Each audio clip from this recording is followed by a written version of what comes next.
আমাদের বারডোয়ান ডিফেন্স একাডেমিতে দেখতে পাচ্ছেন যে আমাদের প্রতিদিনের মতো যারা গ্রুপ স্টাডি করতো, আপনারা দেখতে পাচ্ছেন, দেখুন সবাই গ্রুপ স্টাডি করছে নিজের নিজের মতো। আর 9:15 বাজছে।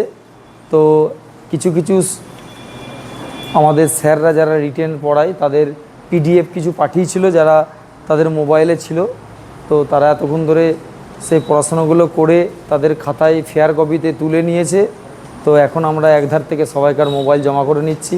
ঠিক 9টাতেই জমা হয়ে যায়, কিন্তু এখন 9:15 বাজলো। এখন আমরা মোবাইলগুলো সব জমা করে বাসকে রেখে দেবো।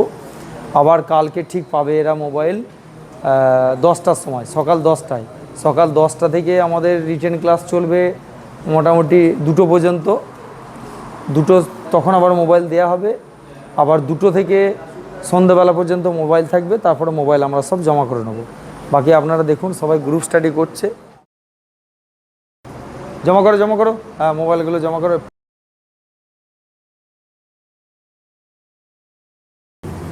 নিয়ে হ্যাঁ, ভালো করে নিয়ে আসবি, পড়ে যাবে না হলে। হ্যাঁ রাখো বাস্কের মধ্যে।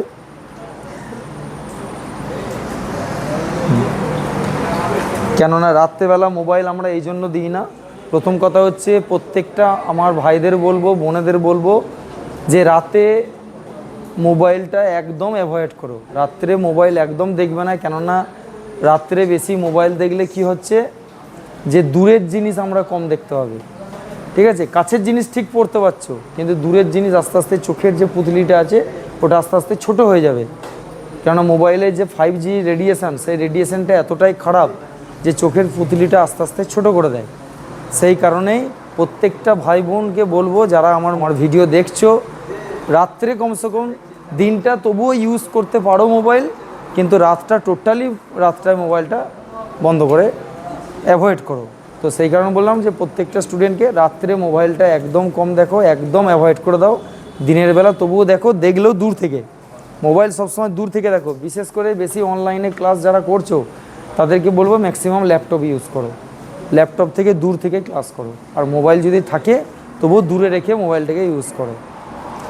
ঠিক আছে, আপনারা দেখুন আমাদের মোবাইল জমা হচ্ছে বাস্কের মধ্যে, দেখতে পাচ্ছেন। কেননা আমার যারা হোস্টেলে ছেলে মেয়ে আছে, তাদের গার্জেনরা জানে যে স্যার মোবাইল জমা করে নেয়। ঠিক আছে, আপনি তার গার্জেনদের কাছ থেকে জানতে পারবেন, বাবা মার কাছ থেকে। আমাদের এটা প্রথম থেকেই রুলস যে মোবাইল জমা হয়ে যাওয়া। কিছু কিছু স্টুডেন্ট আছে মোবাইলে গেম খেলছে, তো আমার একাডেমিতে ভর্তি হতে গেলে একদম ডিলিট করেই আসতে হবে। ওইসব আমি একদম পছন্দ করি না, ওই গেম খেলা, ওই ফ্রি ফায়ার, এটা ওটা। ঠিক আছে, অত সময় কোথায়? ফ্রি ফায়ার খেলার সময় নেই। যেটুকু সময় আছে পড়ো, 8 ঘন্টা 10 ঘন্টা করে প্রতিদিন সেলফ স্টাডি করো। তারপরে যদি মনে করো 1 বছর 1.5 বছরে চাকরি পাবে, নিয়ে এসো ঢোকাও, টাইম হয়ে গেছে, নিয়ে এসো, ওগুলো নিয়ে ওটা নিয়ে। বাকি আর আধ ঘন্টা পড়ো, 9:30 পর্যন্ত পড়ে তোমাদের ডিনারের ব্রেক হবে 9:30 থেকে 10টা, আধ ঘন্টা। তারপরে 10টা থেকে 12টা পর্যন্ত সেলফ স্টাডি করে তারপর যাবে। ঠিক আছে, ঠিক আছে। আপনারা দেখতে পাচ্ছেন মোবাইল সব বাস্কের মধ্যে হয়ে গেছে। ঠিক আছে, জমা হয়ে গেছে।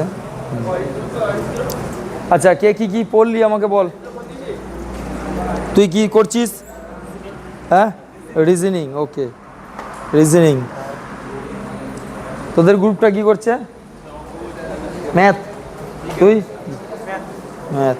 তোদের গ্রুপটা কি করছে? আচ্ছা, এরা হচ্ছে আমাদের 11 ক্লাসের স্টুডেন্ট, যারা আমার এখানে লোকাল সরকারি স্কুলে পড়ছে। তারা 11 ক্লাসের কি সাবজেক্ট পড়ছিস? সংস্কৃত। তুই? Environment science. আচ্ছা, রিজনিং একটা মক দিলি। আচ্ছা, ঠিক আছে, ওকে। তুই কি পড়ছিস? রিজনিং। কি করছিস? রিজনিং। ওকে, তোদের গ্রুপটা কি করছে? সাবাস, চলো। তুমি কি করছো বাবু? জিকে পড়ছো। ওকে, এই গ্রুপটা কি করছিস? হ্যাঁ, ম্যাথ। আচ্ছা, বোর্ড অ্যান্ড স্ট্রিম। এই গ্রুপটা কি করছো ভাই? GK GS. ওকে, কি স্যার আমাদের স্যাররা যেগুলো করিয়েছে? আচ্ছা, তোমরা কি করছো বাবু? হ্যাঁ, রিজনিং। তোদের গ্রুপটা? জিকে। আমি ধরবো, পড়া ধরবো এক্ষুনি। তোদের গ্রুপটা? রিজনিং। ঠিক আছে। এই গ্রুপটা কি হচ্ছে? ম্যাথ। কি চ্যাপ্টার হচ্ছে? নল চৌবাচ্চা। আচ্ছা, নল চৌবাচ্চা করছে। আচ্ছা, এই স্টুডেন্ট আমার আজকে নতুন এসছে। তুই বাবু কেমন লাগছে আমার এখানে? ভালো লাগছে? অসুবিধা হচ্ছে না তো?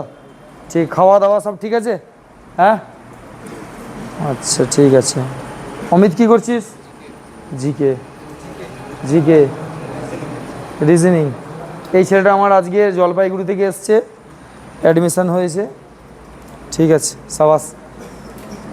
চলো পড়ো পড়ো পড়ো, আর একটু পড়ে নাও। দিয়ে আমি একবার পড়াগুলো ধরবো, তারপরে তোমাদের ডিনারের জন্য ব্রেক হয়ে যাবে, ঠিক আছে? তারপরে আধ ঘন্টা ডিনার ব্রেক, তারপরে 12টা পর্যন্ত সেলফ স্টাডি, তারপরে সকালে আবার মাঠ।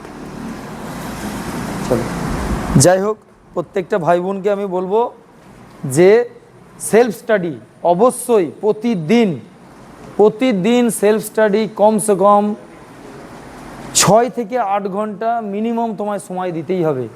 তাহলে তুমি যদি কোনো এক্সামে ক্র্যাক করতে পারো। সামনে ডাব্লিউবিপির ভ্যাকেন্সি বেরোচ্ছে 20,000 পঞ্চায়েতে। আমরা যেমন আমাদের বার্ডোয়ান ডিফেন্স একাডেমিতে তো আমরা অল ডিফেন্স, যেমন রাজ্যের ডাব্লিউবিপি, কেপি, আরপিএফ, রেলের group D, army, air force, navy, BSF, CRPF, CISF, ITBP, এগুলো তো আছেই আছে। এছাড়াও আমাদের ওই একই স্ট্রাকচারে, একই ফি স্ট্রাকচারে আমরা রাজ্য সরকারের আর সেন্ট্রালের যেগুলো ক্লার্কের পরীক্ষা হয়, যেমন এই পঞ্চায়েত বেরোচ্ছে, রাজ্যের যেমন গ্রুপ সি, গ্রুপ ডির ভ্যাকেন্সি বেরোবে বলছে, রাজ্য ঘোষণা করেছে, আমরা সেগুলোও করাবো আমরা। আমাদের নতুন ক্লাস স্টার্ট হয়ে গেছে, যেমন পঞ্চায়েতের জন্য যেমন বাংলা আছে, বাংলার আমাদের স্পেশাল ক্লাস চলবে। আচ্ছা, মেয়েদের জন্য আমাদের সুবর্ণ সুযোগ, যারা ডিফেন্সের প্রিপারেশনের সঙ্গে সঙ্গে আমরা আইসিডিএসও করাবো, ঠিক আছে? আমাদের জিকের যে স্যারা আছে তারা বললো যে আমরা আইসিডিএসের কভারটা ওটাও আমরা করিয়ে দেবো। তো আমাদের বার্ডোয়ান ডিফেন্স একাডেমি একমাত্র একটাই সংস্থা যেখানে তুমি অল ডিফেন্স ছাড়াও তুমি যেগুলো সিভিলের, যেগুলো ক্লার্কের পরীক্ষা আছে, গ্রুপ সি, গ্রুপ ডি পরীক্ষা আছে, আমরা সেগুলোও করাবো। জয় হিন্দ, জয় ভারত।